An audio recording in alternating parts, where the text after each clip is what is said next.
difficile de ne pas évoquer le conspirationnisme un 11 septembre, puisque nous sommes le 11 septembre. Alors, pour essayer de mieux comprendre ce phénomène, il faut se référer à l'analyse Pequeno qui est sans doute la plus pertinente. Essayer de comprendre que en Russie on censure, aux USA on en rajoute une couche. Par exemple,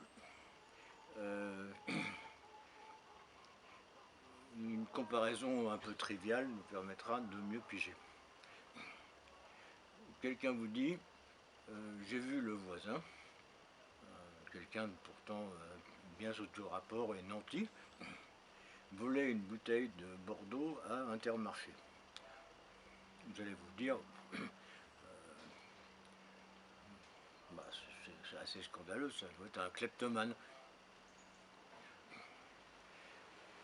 Alors en Russie, on va interdire à un témoin de dire le voisin a volé une bouteille de pif au supermarché. Aux États-Unis, on va encourager celui qui dit le voisin a volé une bouteille de pif au supermarché et il a arraché le sac d'une vieille dame sans défense qui passait par là.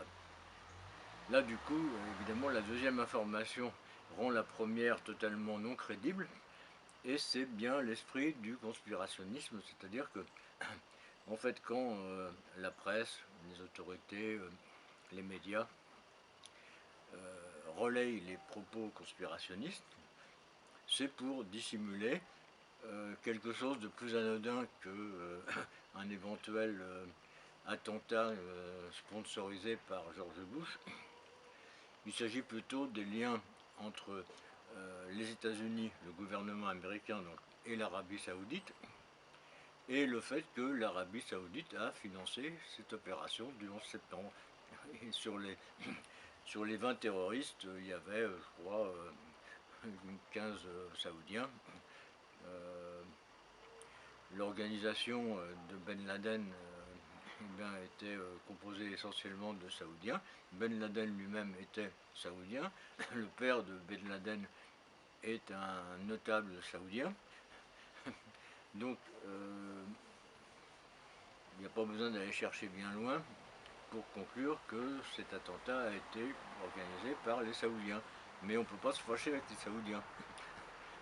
Même quand ils font des mauvaises farces comme celle du 11 septembre.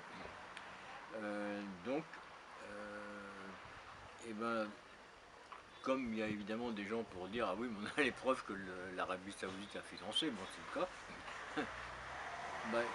le mieux c'est d'encourager les abrutis qui rajoutent que c'est un missile qui a détruit le 11 septembre ou bien des explosifs qui ont fait descendre les tours.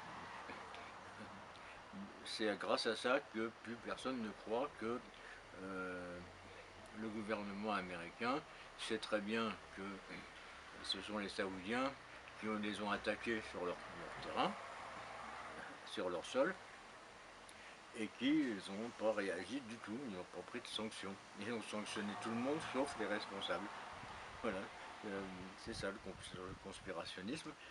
C'est en fait un conspirationniste, c'est quoi? C'est un abruti auquel des gens qui ne sont pas des abrutis ont donné la parole. Voilà, c'est tout. Vous avez tout compris, moi j'espère. You.